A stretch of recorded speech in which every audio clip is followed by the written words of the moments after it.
1432।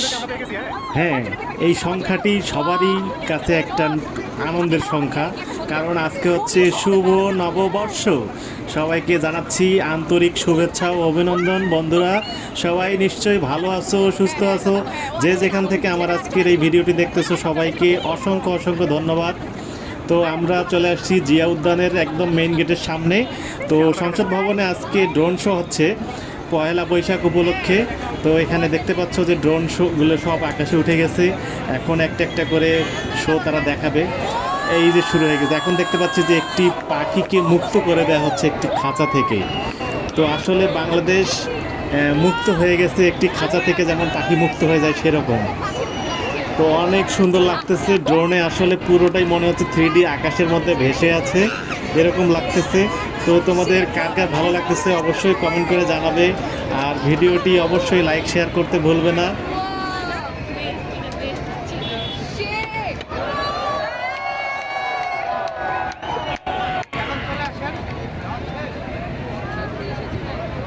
এখন আমরা দেখতেছি রিবার্থ, পাখিটি খাঁচা থেকে বের হয়ে রিবার্থ 36 জুলাই। আসলে 5ই আগস্ট বাংলাদেশের নতুন জন্ম হয়েছে, এইটাই বোঝাচ্ছে এই চিত্র দিয়ে। ড্রোন শো দেখতে আসলে সবারই অনেক অনেক ভালো লাগে। ওয়াও! তো বন্ধুরা, এখন আমরা দেখতে পাচ্ছি আবু সাইদ। এটা আসলে একটি কষ্টের ব্যাপার, কারণ আবু সাইদ এই জুলাই অভ্যুত্থানে শহীদ হয়েছেন। সেই আবু সাইদের ছবিটি এখানে প্রদর্শিত হচ্ছে ড্রোনের মাধ্যমে। এই জুলাই অভ্যুত্থানে আরও অনেকেই জানা অজানা শহীদ হয়ে গেছেন, আমরা অনেককেই চিনি না, এর মাঝে কয়েকজনকে আমরা চিনি। পানি লাগবে পানি, এই কথাটি সবারই জানা, কারণ আমরা দেখেছি জুলাই অভ্যুত্থানে মুগ্ধ পানি লাগবে পানি বলে সবাইকে পানি খাওয়াচ্ছিল সেই আন্দোলনের সময়। আজ সংসদ ভবনের সামনে লাখো মানুষের ভিড় জমেছে এই ড্রোন শো দেখার জন্য। তো এখন আমরা দেখতে পাচ্ছি নারী জাগরণের প্রতীকের একটা ছবি। এই জুলাই অভ্যুত্থানে নারীদের আন্দোলনের সাড়া ছিল সবার আগে। তো বন্ধুরা, চারিদিকে অনেক মানুষের ভিড়ে দাঁড়ানোটা খুব কষ্ট হয়ে গেছে। তো এখন আমরা দেখতে পাচ্ছি সেই রিক্সাওয়ালা ভাই সুজন ভাই, এভাবেই সে সেলুট দিয়েছিল, তার ছবিটি এখানে ড্রোনের মাধ্যমে দেখানো হচ্ছে।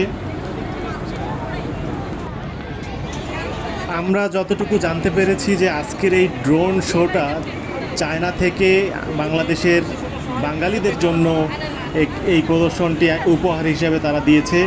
এমনকি এখানে 2600 ড্রোন দিয়ে তারা এই ছবিগুলো প্রদর্শন করতেছে। তো এখন আমরা দেখতে পাচ্ছি বাংলাদেশের জাতীয় ফুল শাপলার প্রতীকটি আমরা দেখতে পাচ্ছি এখানে। অসাধারণ লাগতেছে দেখতে।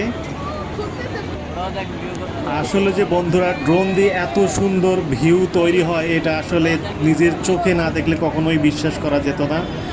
আমরা এতদিন টিভির পর্দায় দেখেছি, কিন্তু আজ বাস্তবে দেখছি। তো এখন আপনারা দেখতে পাচ্ছেন 1971 সাল, আমাদের মহান মুক্তিযুদ্ধের সাল, 1971 থেকে 2024। এখানে 1971 একটি চোখ দেখতে পাচ্ছি আমরা। এখানে বোঝাচ্ছে যে 1971 যারা দেখেনি 2024 তারা দেখেছে। আমরা 2024 ওপর দেখতে পাচ্ছি আবারও আবু সাইদের সেই ছবির প্রতীক। আবু সাইদ 2024-এ বাংলাদেশের পতাকা নিয়ে দাঁড়িয়ে আছে। এই চিত্রের মাধ্যমে বোঝানো হচ্ছে যে আবু সাইদ সকল ছাত্র জনতাকে একত্রিত করে বাংলাদেশকে পুনর্জন্ম দিয়েছে, তারই চিত্র আমরা দেখতে পাচ্ছি। প্রেয়ার্স ফর ফিলিস্তিন। তো আমরা সকলেই জানি ফিলিস্তিনে সেই ভয়ানক যুদ্ধ চলছে। ফিলিস্তিনের জন্য আমরা সকলেই মন থেকে দোয়া করি। তো বন্ধুরা, এখন আমরা দেখতে পাচ্ছি আবু সাইদের সেই চিত্র। আবু সাইদের চিত্রের সাথে সুন্দর দুটি ডানা লাগিয়ে দেওয়া হয়েছে। মুক্ত আকাশে পাখি যেমন উড়তে পারে স্বাধীনভাবে, তারই একটি চিত্র বোঝানো হয়েছে এখানে। তো বন্ধুরা, একটু আগে যে কথাটি বলেছিলাম যে আজকের এই ড্রোন শো চায়না থেকে আমাদেরকে উপহার দেওয়া হয়েছে। এখানে আমরা দেখতে পাচ্ছি একটি লেখা long live China Bangladesh friendship. একটি চিত্র দেখতে পাচ্ছি, একটি বাঘ এবং একটি ড্রাগন। অবশেষে শুভ নববর্ষ। এই ড্রোন শোতে তারা জানিয়েছে শুভ নববর্ষ 1432। তো বন্ধুরা, সবাইকে আবারও জানাচ্ছি শুভ নববর্ষ, বাংলা নববর্ষের শুভেচ্ছা ও অভিনন্দন। তো আমাদের এই ভিডিওটি তোমাদের কাছে কেমন লাগলো অবশ্যই লাইক কমেন্ট শেয়ার করে জানাবে। আর যারা এখনও চ্যানেলটি সাবস্ক্রাইব করনি অবশ্যই সাবস্ক্রাইব করে বেল বাটন ক্লিক করে রাখবে, যেন পরবর্তী ভিডিও খুব সহজেই পেতে পারো। তো সবাই ভালো থাকো, সুস্থ থাকো, সকলের সুস্বাস্থ্য কামনা করে আল্লাহ হাফেজ।